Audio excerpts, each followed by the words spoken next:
আসতেছে। মদিনাবাসীওয়ালারা তারা নিজেদের ঘর বাড়ি ছাইরা 1 মাইল 2 মাইল 3 মাইল পর্যন্ত সামনে অগ্রসর হয়ে গেছে, আসতেছে। মদিনাওয়ালা মক্কাওয়ালা মদিনার দিকে আসতেছে। তারা এগিয়ে তাকে স্বাগতম জানার জন্য, নিজেদের ঘর বাড়ি ছাইরা তারা সামনে অগ্রসর হয়ে গেছে। আল্লাহর হাবিব সাল্লাল্লাহু আলাইহি সাল্লামকে কে আগে দেখবে, কে আগে সালাম দিবে, এই জন্য তাদের ভিতরে এত আনন্দ, এত ফুর্তি। যখন দেখলো মদিনাবাসীওয়ালারা রাসূল সাল্লাল্লাহু আলাইহি সাল্লামকে দেখা যায় উটের ভিতরে সওয়ার হইয়া কে যেন মদিনার দিকে আসতেছে, মদিনাবাসীদেরকে এলান করে দিলেন, ও মদিনাবাসীরা, তোমরা যার জন্য আজকে 2 দিন 3 দিন যাবত অপেক্ষা করতেছ, সেই মক্কার চাঁদ মদিনার ভিতরে এসে হাজির হয়ে গেছে। মদিনাবাসীরা আনন্দে উলফত হইয়া রাসূল সাল্লাল্লাহু আলাইহি সাল্লামকে বরণ কইরা নিতেছে।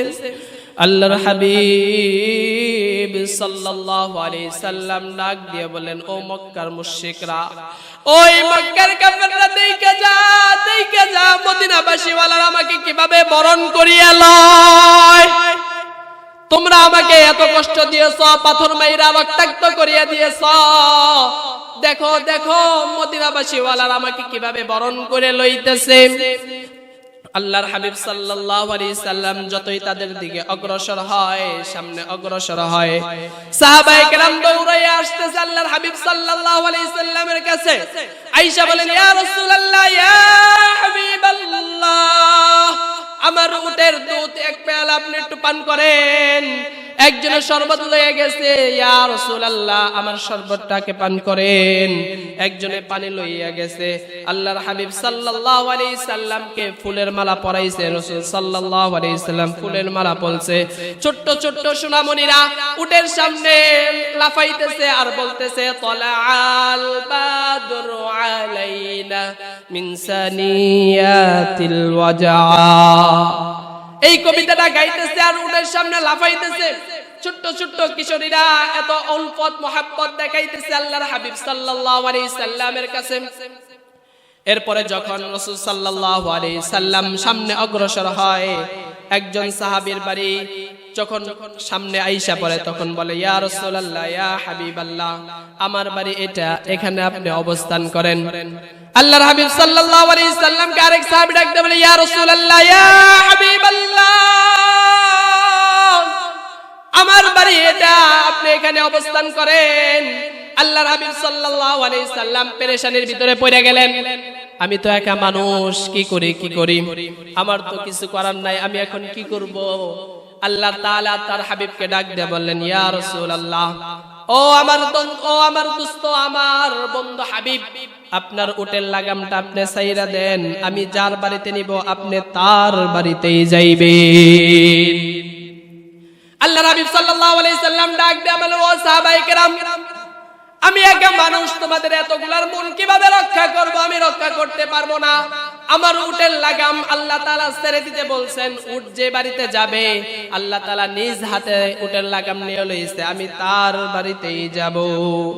সাহাবায়ে কেরাম আজমাইন তারা দরুদ শরীফ পড়তে লাগলেন আর বললেন, ইয়া রাসূলুল্লাহ, ইয়া হাবিবাল্লাহ, এখন আমাদের ভাগ্য, আপনার মেহমানদারি কার বাড়িতে রাখছে আমরা নিজেরাও জানি না। সকলেই দরুদ পড়তে লাগলো।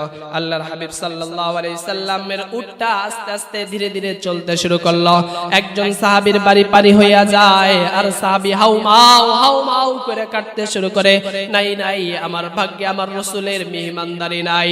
এরপরে উটটা মদিনার অলিগলি দিয়া ঘুইরা পাহাড়ের উপরে একটা টিলার উপরে একটা বাড়ি, সেই বাড়ির উপরে যাইয়া উটটা বইসা গেছে।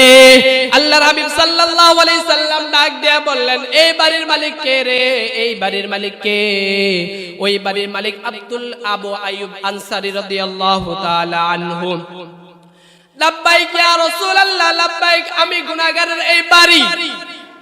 হযরত আবু আইয়ুব আনসারী রাদিয়াল্লাহু তাআলা আনহু ডাক দিয়া বলে, ইয়া রাসূলুল্লাহ, ইয়া হাবিবাল্লাহ, আমার এই বাড়ি, আমার কপালে আপনাকে আমার অধম কপালে আপনাকে রাখছে। আল্লাহ তাআলা আপনার মেহমানদারি করার জন্য আমাকে সুযোগ করে দিয়েছেন। আল্লাহর হাবিব সাল্লাল্লাহু আলাইহি সাল্লাম ডাক দেয়া বললেন, ও আবু আইয়ুব আনসারী, আমি আমি মক্কা থেকে শুনিয়াছি তুমি নাকি আমার উসমান রাদিয়াল্লাহু তাআলা আনহুর মতো ধনী। তোমার কাছে আমার একটা আবদার, এই 3 দিন 4 দিন পর্যন্ত আমাকে স্বাগতম জানানোর জন্য যেই আমার সাহাবীরা সামনে যাইছিল, অগ্রসর হইছিল, এদেরকে তুমি একবেলা মেহমানদারি করাইবা, একবেলা মেহমানদারি করাইবা। আবু আইয়ুব আনসারী রাদিয়াল্লাহু তাআলা আনহু ডাক দিয়ে বললেন, ইয়া রাসূলুল্লাহ, ইয়া হাবিবাল্লাহ, একবেলা নয়, আপনার সাথে যারা থাইকা, আপনার সাথে যারা দ্বীনের কাজ করবে, যতদিন থাকবে আমি ততদিন পর্যন্ত আপনার সাহাবায়ে কেরামদেরকে মেহমানদারি করাইব। আল্লাহর হাবিব সাল্লাল্লাহু আলাইহি সাল্লাম ওই বাড়িতে থাকতে শুরু করলেন। এখন ওই বাড়িতে তো এত মানুষের আঞ্জাম, এগুলোতে খানা খাওয়াইতে হবে, এগুলোকে তো খানা খাওয়াইতে হবে। তাহলে কি করা যায়? আবু আইয়ুব আনসারী রাদিয়াল্লাহু তাআলা আনহু মেয়েদেরকে আদেশ দিয়ে দিল, তোমরা রুটি বানানো শুরু করো। আর কিছু সাহাবায়ে কেরামকে আদেশ করলেন, তোমরা উটগুলো জবাই করে রান্না বান্নার কাজ শুরু করে দাও। খেজুরের পাতা দিয়ে রান্না হইতেছে, খেজুরের পাতা দিয়ে রান্না শুরু করতেছে। পাতা দিয়ে রান্না করলে সাধারণত ধোঁয়া সৃষ্টি হয়, ধোঁয়া সৃষ্টি হয় না? তো এই ধোঁয়া হইতেছে। তো আবু আইয়ুব আনসারী রাদিয়াল্লাহু তাআলা আনহুর বন্ধু হলো আব্দুল্লাহ ইবনে সালাম রাদিয়াল্লাহু তাআলা। মনে আছে কার জন্য আয়াত আল্লাহ তাআলা নাযিল করলো? এই আব্দুল্লাহ ইবনে সালাম রাদিয়াল্লাহু তাআলা আনহু দেখতেছে তিনি খেজুরের মৌসুম, খেজুর পাকার মৌসুম, গোলামদেরকে লইয়া, কামলাদেরকে লইয়া খেজুরের রস পাড়তেছে, খেজুর পাড়তেছে। তো দেখতেছে যে তার বাড়িতে আবু আইয়ুব আনসারী তার বন্ধুর বাড়িতে এত ধোঁয়া কেন দেখা যায়? আব্দুল্লাহ ইবনে সালাম রাদিয়াল্লাহু তাআলা আনহু ডাক দিয়ে বলেন তার গোলামকে, গোলাম এদিকে আয়, আমার বন্ধু আবু আইয়ুব আনসারী তার বাড়িতে এত কেন ধোঁয়া দেখা যায়, কি হয়েছে? যাও যাও একটু যাই খোঁজ নাও, খবর নাও, তার বাড়িতে এত ধোঁয়া কেন? তার গোলাম দৌড়ে গেছে, যাইয়া দেখে বাড়ির ভিতরে মহিলারা রুটি বানানো কাজ শুরু করে দিয়েছে, পুরুষ যারা ছিল তারা উট জবাই করে রান্না বান্না শুরু করে দিয়েছে। আব্দুল্লাহ ইবনে সালামের গোলাম আবু আইয়ুব আনসারীকে ডাক দিয়ে বলেন, ও আবু আইয়ুব আনসারী, তোমার বাড়িতে এত কেন রান্না বান্না হচ্ছে? তোমার বাড়িতে এত কিসের আয়োজন?